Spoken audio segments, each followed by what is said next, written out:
In 2006, Rockstar would take possibly the biggest risk they'd ever taken in terms of a new IP. They'd make a GTA style game, but take out everything that made those games fun. It's like they sat down in a meeting and said, what makes GTA games so great?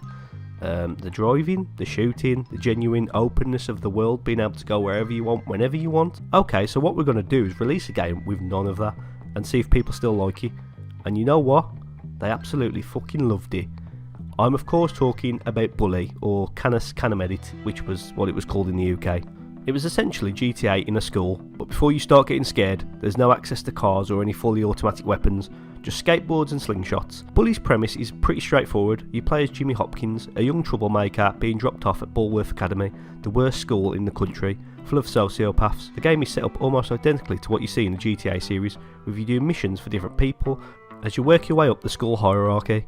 But Bully does a lot of its own unique things. First up is the AI of the students. Each student of the school is a character with a backstory, no nameless NPCs, so that means you can have a relationship with each individual student, good or bad, and also see them interact with one another.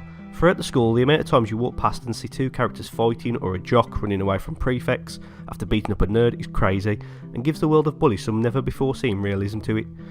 You can walk around the school and get tripped up by marbles thrown by other students, but you can also place marbles at the front of the dorm entrance, pull the fire alarm and watch the chaos ensue. Other than the missions, you can also take part in lessons during school time, which are a bit annoying, as if you get caught outside of a class whilst on a mission, you get dropped straight into the class and have to restart the mission again. The classes do have benefits though. As you play through the minigames, it unlocks certain perks and items you can use throughout the game. After a few missions within the school, the game opens up as you're allowed to roam the streets of the surrounding town, with a ton more to do and interact with, doing missions at a bike store, taking part in bike races, and even going to a fair, taking part in fair games and rides. Bully's art style and music is also a real positive as well. It's a bit ambiguous in terms of its setting. It's supposedly set in modern day, but does lend a lot from different decades in terms of fashion and just general setting. Playing through Bully again, it was fun to see just how well it's aged, considering the game will be 20 years old next year.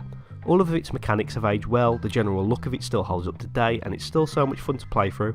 If you've never played it before, I highly recommend it, and thankfully it's still available on Xbox, PC and even mobile. But I'm not sure about its availability on Sony's consoles.